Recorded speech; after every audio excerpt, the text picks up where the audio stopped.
అందరికీ నమస్కారం. నా పేరు జిల్లా ఆనంద్. నేను గ్యాస్మిగూడ నివాసిని.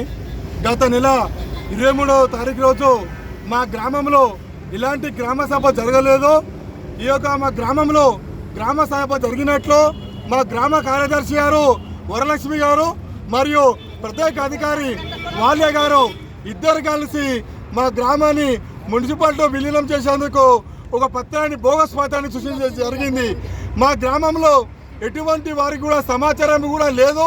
కావున దయచేసి ఉన్నత అధికారులు వెంటనే స్పందించి గ్యాస్ మీద కూడా ఉన్నటువంటి ప్రాంతాల్లో ఉన్నటువంటి ప్రజలందరూ కూడా ఒక సామాన్య ప్రజలు నిరుపేద కుటుంబ ప్రజలు మొత్తం కూడా ఒక వ్యవసాయం మీదనే ఆధారపడి జీవనాన్ని కొనసాగిస్తున్నారు.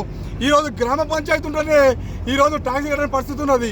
రేపు మున్సిపాలిటీలో పడితే అనేక రకాల ట్యాక్సులు, విపరీతమైన ట్యాక్సులు ఏ విధంగా కడతామని చెప్పేసి మేము పై అధికారులు అడుగుతా ఉన్నాము.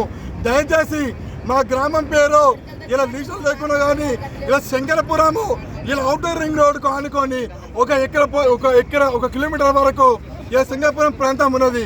ఇలా శంకరపురం విలేజ్ని కలపకుండా మా గ్యాస్మిగూడ గ్రామాన్ని ఇలా కావాల్చుకొని ఇలా కలపడం జరిగింది.